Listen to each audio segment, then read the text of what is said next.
ये खबर तो प्रेस वालों ने बड़ा चढ़ाकर छापी है। लेकिन मैनेजर तुम कहाँ थे? इतना बड़ा हादसा हो गया और मुझे इसके बारे में पता भी नहीं चला। सर मैं तो ऑफिस में ही था, लेकिन मैं जब वहाँ पहुँचा तो काफी नुकसान हो चुका था। तुम्हें मालूम भी है, सारी मशीनें जल गई, कई लाख का नुकसान हो गया और कुछ मजदूर आग की चपेट में आ गए। अब मुझे तो ये समझ में नहीं आ रहा कि ये नुकसान कैसे पूरा होगा।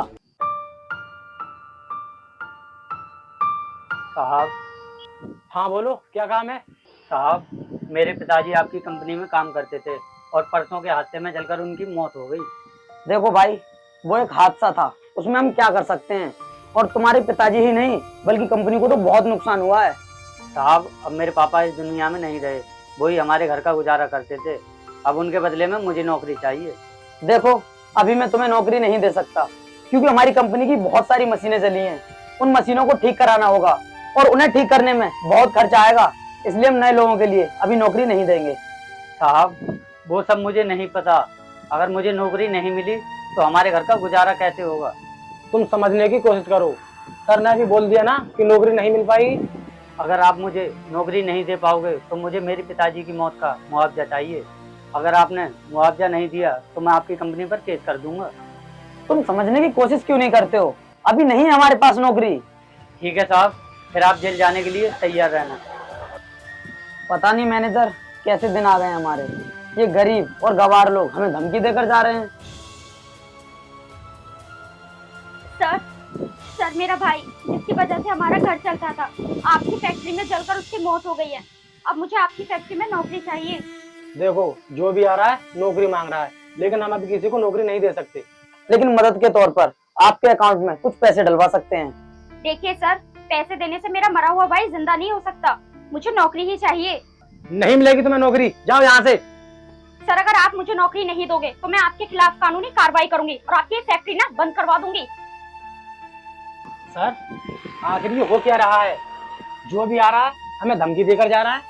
तो कर भी क्या सकते हैं, हम लोग परेशान है वो लोग, इसलिए हमसे ये सब बोल रहे हैं। गेट खोलो, हमें अंदर जाने दो। गेट खोलो, गेट खोलो, गेट खोलो। अंदर जाने दो। तुम लोग जाओ यहाँ से, गेट नहीं खुलेगा। अरे खोलो गेट, गेट खोलो, गेट। गेट खोलो। मुझे साहब को जाकर बताना होगा, बाहर पब्लिक आई हुई है। सर, आप कंपनी से बाहर मत जाना, गेट पर बहुत लोग खड़े हैं। कौन लोग हैं वो? सर, जिन लोगों की मौत हुई है उन्हीं के घर वाले हैं। तो फिर तू यहाँ पर खड़े रहकर क्या कर रहा है? बाहर जा और उनको रोक, गेट भी बंद कर देना, कोई भी अंदर नहीं आना चाहिए। सर, मैंने बहुत कोशिश की रोकने की, लेकिन वो मान नहीं रहे हैं। तू एक सिक्योरिटी गार्ड है, तेरा काम गेट पर खड़ा होना होता है, फिर तू यहाँ क्या कर रहा है? चल गेट पर जा। ठीक है साहब। सर हम लोग कंपनी के दूसरे गेट से बाहर निकल लेते हैं, क्योंकि पब्लिक का कुछ पता नहीं कब अंदर आ जाए। ठीक है मैनेजर, तुमने, हम ऐसा ही करते हैं, चलो।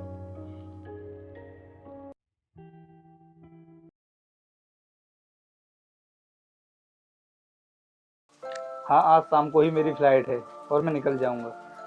अरे कोई नहीं, हाय, कैसे हो? चल ठीक है, मैं बाद में बात करता हूँ। हेलो, मैं एकदम बढ़िया। आप बताइए, आप कैसे हो? मैं भी ठीक हूँ।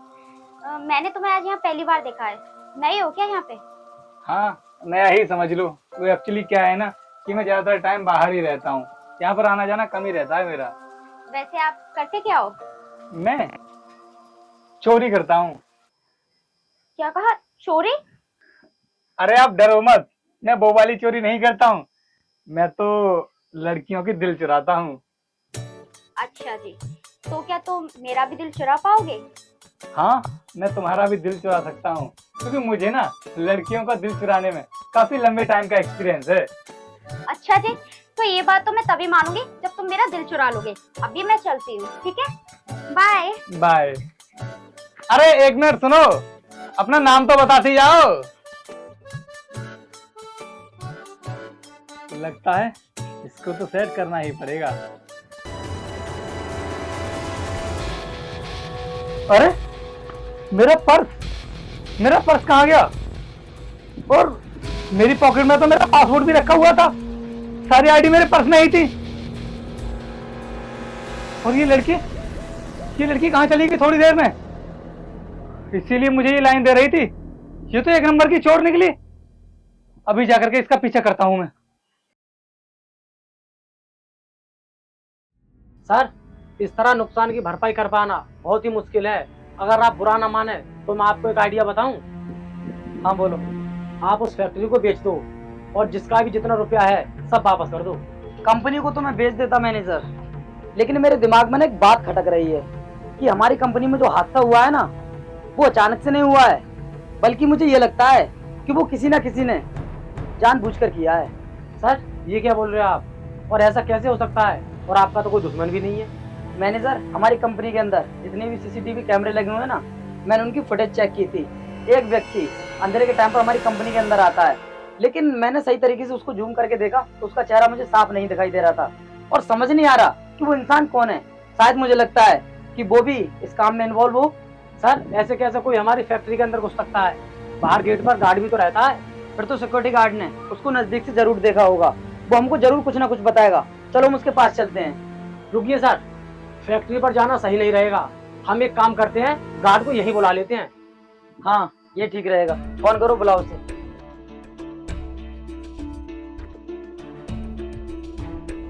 हेलो श्यामलाल, मेरे ऑफिस के पीछे जो गार्डन बना हुआ है, जल्दी से उसमें आ जा।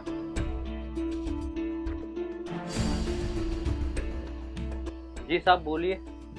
तू मुझे ये बता, तनख्वाह किस बात की लेता है?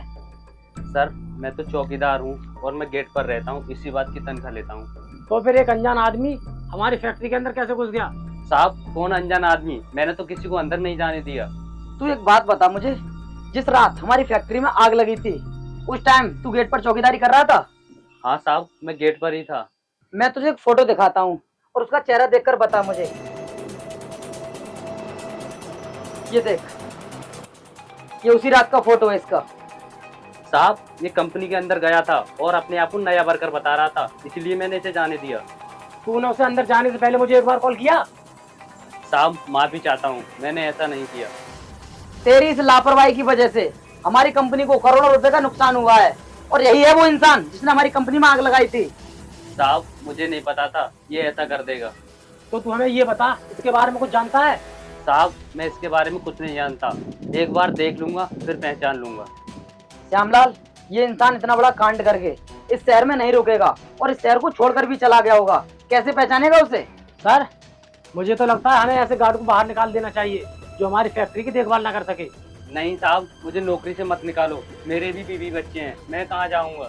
तूने इतनी बड़ी लापरवाही की है, उसके बाद भी तुझे लगता है कि हम तुझे नौकरी पर रख लेंगे? सर, मैं तो कहता हूँ इसकी जो 2-3 महीने की तनख्वाह रुकी हुई है ना, वो भी मत दो। और जो कुछ भी हुआ है इसी की वजह से हुआ है, और मुझे तो लगता है कहीं इसमें इसका याद ना हो। एक काम करते हैं, इसे पुलिस के हवाले कर देते हैं, फिर ये सब उगल देगा। अभी तू घर जा, कल पुलिस तेरे घर आ जाएगी। साहब, पुलिस को मत बुलाना। जितना कहा है उतना सुन, जा यहाँ से। चलिए सर, हम भी चलते हैं।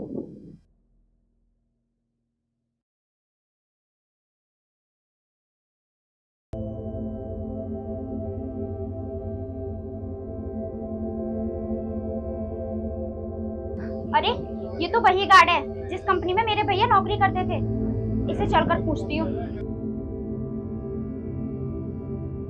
भैया, आप तो राणा इंडस्ट्रीज में नौकरी करते हो ना, फिर यहाँ क्या कर रहे हो?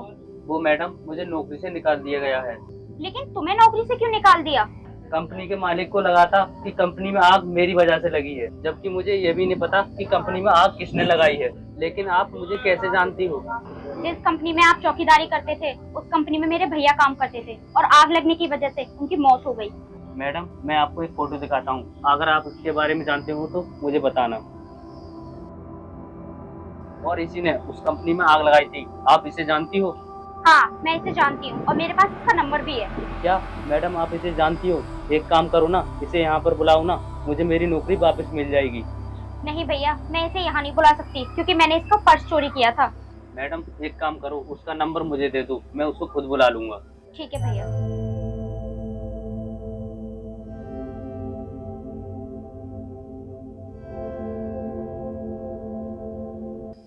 ठीक है मैडम, धन्यवाद आपका, मैं चलता हूँ। ठीक है भैया। सर, मैंने आपसे पहले ही कहा था कि इस कांड में उस चौकीदार का ही हाथ है और कुछ ही देर में पुलिस उसे अरेस्ट करने वाली होगी। मैनेजर साहब झूठ मत बोलिए, सारी गलती आपकी है, इस चौकीदार की कोई गलती नहीं है। ये क्या बोल रही है मैडम आप?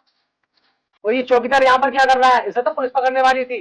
पुलिस इन्हें पकड़ कर नहीं ले जाएगी, पुलिस तुम्हें पकड़ कर ले जाएगी। और सर मैं आपको बताती हूँ कि आपकी फैक्ट्री में आग किसने लगाई थी। ये जो लड़का आप देख रहे हो ये मैनेजर का दोस्त है और मैनेजर के कहने पर ही ये लड़का फैक्ट्री के अंदर गया और फिर फैक्ट्री में जितना भी महंगा सामान था वो इसने सब चोरी कर लिया और बचे हुए माल में इसने आग लगा दी, जिससे कि ये लगे कि फैक्ट्री में आग लगने से सारा सामान जल के राख हो गया। सर ये लड़की झूठ बोल रही है सर, मैंने ऐसा कुछ भी नहीं किया है। तुम्हें याद है सर, ये लड़की हमसे नौकरी मांगने आई थी, शायद इसीलिए मुझे फंसाना चाहती है ये। और सर ये कौन है? मैं तो इसे जानता भी नहीं हूँ। अगर ऐसी ही बात है तो फिर ये बचेगा नहीं, इसको किए की सजा जरूर मिलेगी। मैं इसको आज ही पुलिस के हवाले करूंगा। नहीं नहीं सर, आप मुझे पुलिस के हवाले मत करना। जो भी सच्चाई है मैं आपको अभी बताता हूँ। सर ये लड़की बिल्कुल सच बोल रही है। मैं और विक्रम बहुत अच्छे दोस्त हैं। ये आपकी कंपनी का मैनेजर है, इसलिए आपकी कंपनी के बारे में ये सब कुछ जानता है कि कौन सा महंगा सामान कहाँ पर रखा हुआ है। फिर हम दोनों ने मिलकर ये प्लान बनाया कि महंगे सामान को कैसे चोरी किया जाए। फिर मैं कंपनी के अंदर घुसा और कंपनी के अंदर जितना भी महंगा सामान था वो सब मैंने गाड़ी में भरकर बाहर भेज दिया था और जो भी बेस्ट सामान बचा हुआ था उसमें मैंने आग लगा दी, जिससे कि आपको ये लगे कि कंपनी में सारा सामान जल करके राख हो गया और किसी को भी ये चोरी ना लगे। विक्रम तू मेरा बहुत अच्छा दोस्त था और इसीलिए मैंने तुझे अपनी कंपनी का मैनेजर बनाया था, लेकिन तू मेरे साथ इतनी बड़ी दगा करेगा मुझे तुझसे ये उम्मीद नहीं थी। विक्रम तूने मेरे साथ जो कुछ भी किया है ना बहुत गलत किया है। अब तो तुझे जेल होगी और जेल जाने से तुझे कोई भी नहीं रोक सकता। सर मानता हूँ मुझसे गलती हुई है, लेकिन मुझे माफ कर दो। आगे से आपको कभी भी शिकायत का मौका नहीं मिलेगा। विक्रम तेरे कहने पर मैंने इस चौकीदार को नौकरी से निकाल दिया और आज इन दोनों की वजह से तेरी सच्चाई मेरी आंखों के सामने आ गई है, इसलिए तू बचेगा नहीं और कोई जरूरत नहीं है मुझसे माफी मांगने की। अब तू जेल जाने के लिए तैयार हो जा। और हाँ मैडम, तुम तो मेरे पास नौकरी मांगने के लिए आई थी ना, तो बताओ तुमने कहाँ तक पढ़ाई की है? सर मैंने MBA कर लिया है। बहुत अच्छी बात है, फिर तो तुम मेरी कंपनी के लिए बहुत ऊंचे लेवल पर लेकर जाओगी। इसलिए मैं आज ही तुम्हें अपनी कंपनी का मैनेजर अपॉइंट करता हूँ, तुम कल से जॉब पर आ जाना। और हाँ श्यामलाल, मुझे माफ कर दो जो मैंने इसकी बातों में आकर तुम पर इतनी जल्दी विश्वास कर लिया कि तुमने ही मेरी कंपनी के साथ में घोटाला किया है। तुम भी कल से अपनी जॉब पर आ जाना। मैं अभी पुलिस को कॉल करता हूँ और इन दोनों के लिए गिरफ्तार करवाता हूँ। Hello police station.